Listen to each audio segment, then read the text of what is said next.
Paul Okiskieli, secretario privado de la presidencia de Nicaragua, estuvo en Europa dando a conocer la posición del gobierno del presidente Daniel Ortega sobre la crisis política que aflige al país y que desde el pasado 18 de abril ha dejado, según la Asociación Nicaragüense Pro Derechos Humanos, 309 muertos.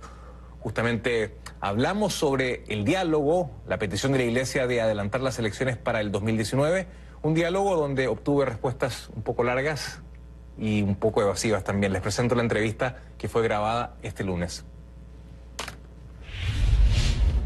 El gobierno, le decía, no acepta aparentemente todas las condiciones del diálogo político que se está llevando a cabo lentamente en el país. ¿Cómo explica su gobierno la represión que denuncia gran parte de la sociedad civil y también organizaciones de derechos humanos nacionales y extranjeras, por ejemplo, como la Corte Interamericana de Derechos Humanos? El gobierno ha dicho que ha invitado, el gobierno más bien ha invitado a los forenses de la Comisión Interamericana de Derechos Humanos a acompañar la Comisión de Verdad, Justicia y Paz de Nicaragua en esclarecer todos los casos de muertes, de torturas, de secuestros, de incendios que se han acaecido en Nicaragua desde el inicio de este proceso. El gobierno también está impulsando el diálogo, señalando si cese la violencia. No hay tema que no se puede tratar, no hay tema que está excluido de la mesa. También se ha señalado que se han aceptado las recomendaciones de la Organización de Estados Americanos en materia electoral y se va a seguir el calendario para tener una reforma electoral formulado por expertos nicaragüenses y expertos de la OEA para enero del año próximo.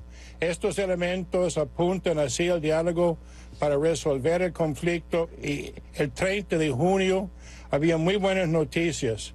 Una declaración especial sobre Nicaragua de todos los presidentes del SICA, evocando los acuerdos de paz de Esquipulas de 1986 y 1987 que condujeron a las elecciones del 25 de febrero de 1990 para poner fin a la guerra civil de 10 años. Señor Okiskieli, o sea, el Frente Sandinista, como todos sabemos, perdió esa elección y entregó el poder pacíficamente. La primera vez que una fuerza política entrega a otra fuerza en la historia de Nicaragua.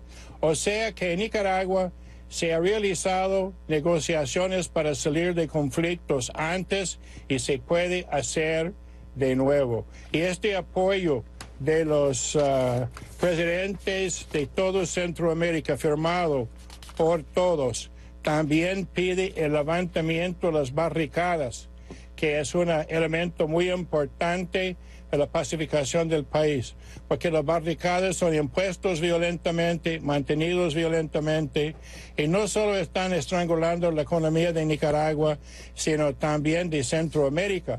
Hay 6,000 furgones atrapados en Nicaragua. En esta época, señor Rodríguez, de las entregas justo a tiempo de mercancía, de insumos, está desarticulando la economía de América Central. De eso vamos a hablar. Vamos a hablar de eso más adelante, pero le pido una precisión y respuestas quizás un poquito más breves para poder tener un intercambio más fluido con usted y poder entender ciertas cosas. El diálogo avanza muy lentamente. Está condicionado por una parte a reformas que apunten a perfeccionar la democracia y así poder tener un poder judicial, un poder electoral independiente e investigar justamente lo que ha pasado en esta ola de violencia política. Pero la pregunta es concisa. ¿El gobierno va a terminar de aceptar las condiciones solicitadas por la Iglesia y está por la labor de cerrar un acuerdo? ¿El gobierno dentro de esas condiciones va a aceptar adelantar las elecciones para marzo o el primer trimestre o semestre del próximo año? Reitero, la posición del presidente Ortega es que si cese la violencia, no hay tema que no se puede poner en la mesa de negociación. Eso cubre todos los puntos que usted está señalando. salvo el hecho de que se han invitado a los forenses del CIDH a acompañar la Comisión Nicaragüense y de los fiscales nicaragüenses en esclarecer todos los casos de los crímenes cometidos en este periodo. Pero el gobierno no debería dar primeramente una señal de que está dispuesto a aceptar estos temas para seguir adelante la conversación y para que de alguna manera esa señal sea la que aplaque la violencia política, aplaque los hechos que se están viviendo en la calle de Nicaragua. Todo lo que estoy señalando son señales claras que conducen así el diálogo. También se había pedido la invitación de los organismos internacionales y se ha invitado la Organización de Estados Americanos, su Comisión Interamericana de Derechos Humanos, la Organización de Naciones Unidas, la Unión Europea y todos ellos para acompañar al papel de la Conferencia Episcopal de la Iglesia Católica de Nicaragua para continuar como mediadores y testigos en este proceso. ¿Cómo? Pero hay de ver el hecho histórico de que en los años 80 es cuando los presidentes centroamericanos tomaron cartas en el asunto con el acuerdo de Esquipulas, que se avanzó en la negociación que condujeron a las elecciones. Y quiero señalarle en el punto 8 de esto, los presidentes de República Dominicana, Costa Rica, El Salvador, Guatemala, Panamá, Honduras y el canciller de Belice, el ministro de Asuntos del Caribe de República de Nicaragua acordaron, instruimos al secretario general del SICA para que continúe brindando especial atención a la crisis de Nicaragua y que en el marco de las competencias asignadas en el protocolo de Tegucigalpa a la Carta de ODEC y sus instrumentos complementarios, brinde acompañamiento al proceso de diálogo nacional. Entonces se hacen presentes también SICA, los señor presidentes pero la de América Central en el proceso, que es señor excelente noticia, buena noticia que conduce hacia el diálogo y la paz. Ok, pero se lo pregunto una y otra vez y la última vez, ¿el gobierno va a aceptar adelantar las elecciones, sí o no? Escuche muy bien, por tercera vez le indico que el gobierno ha dicho que no hay tema que no se puede poner en la mesa. Gracias, no hay tema, sin exclusión ninguno. El gobierno, de alguna manera, ¿cómo enfrenta las acusaciones de represión? ¿Qué tiene para responder cuando desde los sectores de la sociedad civil y también de organismos de derechos humanos al gobierno se le acusa de estar reprimiendo de manera bastante fuerte a la población? ¿Qué es lo que tiene usted para decir? Los informes de derechos humanos tratan de los actores estatales y no de los actores no estatales. Entonces quedan muy incompletos porque se ve lo que hizo la policía, no lo ve por qué lo hizo la policía. Le voy a dar un ejemplo. El cuartel de Masaya estuvo sitiado 2 semanas por hombres armados y no podían salir porque lo dispararían. Después, en los últimos 5 días, no tenían comida. Una columna entró para llegar a esa estación de policía y para romper el sitio. ¿Y cuál es la noticia que sale al mundo? Policía entra en Masaya para reprimir al pueblo. Estamos con una guerra psicológica de mentiras para fomentar el odio, culpar al gobierno, infundir miedo en la población, que genera falsas noticias todos los días, de acuerdo al plan de Gene Sharp, del plan de la CIA, de cómo desestabilizar gobiernos y buscar el derrocamiento violento de gobiernos. Pero ¿cómo se está desinformando si gran parte de los medios de comunicación, gran parte de ellos están bastante ligados al gobierno? Y durante la crisis incluso un canal de cable de noticias fue silenciado junto a otros medios de comunicación. Entonces, ¿de qué desinformación? Sí, fue cerrado por un pocos días cuando estaba llamando para derrocar el gobierno al inicio. Está en el aire ahora, volvió al aire, pero se han quemado 4 radios.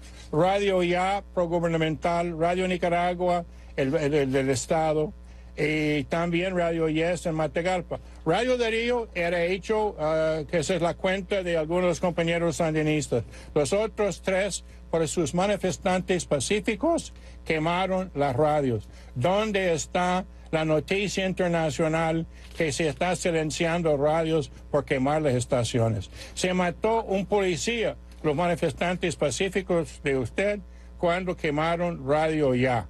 ¿Y cuál es el spin que pusieron a eso? Que habían matado al compañero policía, los mismos policías, porque rehusó matar que rehusó. O sea, usted me está diciendo que en Nicaragua no hay represión. De todo. Usted escucha 100% noticias y se culpa el gobierno de absolutamente todo lo que pasa en el país, sin excepción. En Nicaragua, el país con más libertad de prensa en el mundo, porque no conozco otro país donde se puede llamar abiertamente por el derrocamiento violento del gobierno sin ninguna medida contraria. Y es el caso de Nicaragua hoy en día. Claro, bueno, le recuerdo que en su país durante las protestas, el primero o segundo día, creo que fue 18-19 de abril, murió un periodista que estaba intentando unos pocos días y después se murió un periodista. Le invito a entrar en 100% noticias en la televisión y va a ver que todito se culpa al gobierno todo lo que pasa en Nicaragua. Y algunas agencias internacionales toman eso tal cual, verbatim, y lo proyectan. Las noticias falsas que están alentando el golpismo y tratando de crear un ambiente para un derrocamiento del gobierno. Ahora, cuando yo mencioné lo del manual de Gene Sharp, no tiene que creer a mí. Miguel Mora, el director de la radio, de la televisión, mejor dicho, de 100% Noticias, mandó un tweet diciendo todos tienen que leer el manual de Gene Sharp, porque eso es nuestra guía, esto es la manera como vamos a derrocar al gobierno. O sea que eso está claramente la manera como está produciendo el golpismo. Pero le tengo una premisa, no va a haber golpe en Nicaragua. El golpismo está siendo derrotado. Señor Oquiheli, ¿quiénes están promoviendo el golpe en Nicaragua? Del diálogo, su santo padre apoya el diálogo. El Departamento de Estado, la embajadora en Nicaragua, la Comisión de Relación Exterior del Senado norteamericano. Sí. ¿Quién está promoviendo el golpe de Estado? Eso sacaron un comunicado a favor del diálogo, no al golpe, sí al diálogo, sí a la democracia, una solución institucional, constitucional y democrática, lo que requiere el pueblo nicaragüense. ¿Quién promueve el golpe de Estado, señor Oquiheli? El MRS, nuestra disidencia. Ellos abiertamente llaman por el derrocamiento violento del gobierno y un gobierno provisional. ¿Un gobierno provisional nombrado por quién? ¿Ellos mismos? ¿Ellos mismos? ¿Vamos a llegar a decidir quién gobierna en Nicaragua por quién tiene más barricadas en la calle? ¿Y se va a pensar derrocar el gobierno por eso y hacer un gobierno provisional? Eso va a llevar a ciclos de violencia para siempre. La paz se puede lograr al cese de violencia, aumentar confianza y también construir la paz, que sabemos que es más que la ausencia de violencia. Y realmente los compromisos van a tener que ser muy exigentes, porque también requeremos reconciliación nacional. El daño que se ha hecho al país es enorme. La economía va a estar en la lona y la crisis política va a ser seguida por una crisis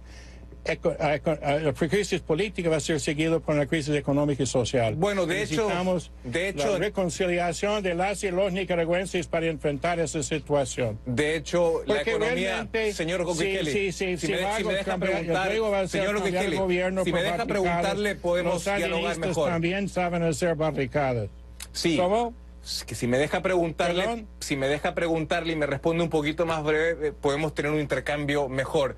Ahora, le decía que El gobierno maneja un estado de sitio. Pero pregúntame las cosas una vez, por favor, no 3 veces la misma pregunta. Claro. Cuando lo contesto, y también podemos tener un diálogo mejor. Claro, por supuesto, pero si usted me contesta al punto, yo tengo que volver. Vale, vale, gracias. de acuerdo. Ahora bien, ¿el estado de sitio es una opción que maneja el gobierno? El gobierno maneja la opción del diálogo. El diálogo, de cese de violencia, diálogo, y nada se puede excluir de la mesa, nada se está excluyendo si cesa la violencia. Y hay avances. En Masaya, los jóvenes de Masaya han pactado con la policía cese de la violencia y un proceso de levantar las barricadas en Masaya. León, Matagalpa, Ocotal, el comercio está volviendo normal. Se está despejando barricadas en diferentes sectores. Pero ha habido tragedias también, porque esas barricadas no son pacíficas, son impuestos violentamente y mantenidos violentamente. Y uno tiene el caso del compañero Arauz Pineda, que estaba despejando barricadas con otro señor, con unos miembros de la comunidad. Le dispararon, él estaba en la calle. Hay un video que usted puede ver donde queman el cuerpo en su mano ya carbonizado, meten un bronce y dicen, este es tu trofeo, le insultan y le dejan con un bandera del Frente Sandinista encima de él. Esas atrocidades nunca se había visto en Nicaragua, son más bien propios del Estado Islámico o algo así, y eso es una muestra de cómo se mantienen esas barricadas en forma violenta. Para terminar, usted ha tratado de alguna manera a los manifestantes de vándalos, usando sus propias palabras. ¿Cómo hay vándalos? ¿Por qué hay vándalos en Nicaragua? Número uno, primero no es lo que dicen organizaciones de derechos humanos. Segundo, no era Nicaragua el país más seguro de Centroamérica. Y tercero, hay videos de personas que incluso están siendo escoltadas por la policía para agredir a otras. Para terminar, y le pido una respuesta breve, ¿qué responde a eso? Bueno, porque ha habido saqueos de los Palí y Maxi Palí, eso es vandalismo. Supongo que no va a defender el saqueo de tiendas norteamericanas. Ha habido la quema de alcaldías en diferentes ciudades. En Masaya, la quema del centro de artesanos. Eso es peor que vandalismo. Yo creo que vandalismo es débil. La palabra es terrorismo. O se marcan con X las casas de los sandinistas en un barrio, una ciudad, para infundar temor. Como los nazis poniendo la estrella de David en las casas de la gente judía en Alemania en cierto momento. O sea que hay elementos terroristas como desnudar a la gente y filmarlo desnudo. Capturan a la policía, lo torturan con los videos y usted lo puede ver, pero no lo va a ver en los medios internacionales y no lo va a ver en los informes de derechos humanos que no tomen las atrocidades de estos actores no estatales, no lo toman en cuenta en sus informes. Y cuando la policía se hace frente a esas barbaridades, le acusan de represión. Eso es la realidad que estamos viviendo. Pero gracias a Dios, el pueblo de Nicaragua está siguiendo adelante, va a derrotarse el golpismo y ya se están logrando los acuerdos como eso de Masaya para la pacificación del país, que puede llevar al cese de violencia y un diálogo serio con el apoyo de los presidentes centroamericanos y el Santo Padre, que está claro que en un país polarizado un lado no puede imponerse sobre el otro, sino que tiene que haber un acuerdo por consenso y verificado. Y allí los organismos internacionales pueden jugar un gran papel verificando los acuerdos a que se va a arribar. Gracias, señor Quisquely. Muchas gracias. Muy amable. Polo Quisquely, muchas gracias a usted. Muchas gracias. Y esperamos que el gobierno, el presidente Ortega, la vicepresidenta también puedan venir a entrevistas con nosotros. Las puertas de esta casa televisiva están abiertas para todos los funcionarios del gobierno de Nicaragua. Polo Quisquely, ministro secretario privado. Muy amable, gracias por la invitación, te agradezco mucho.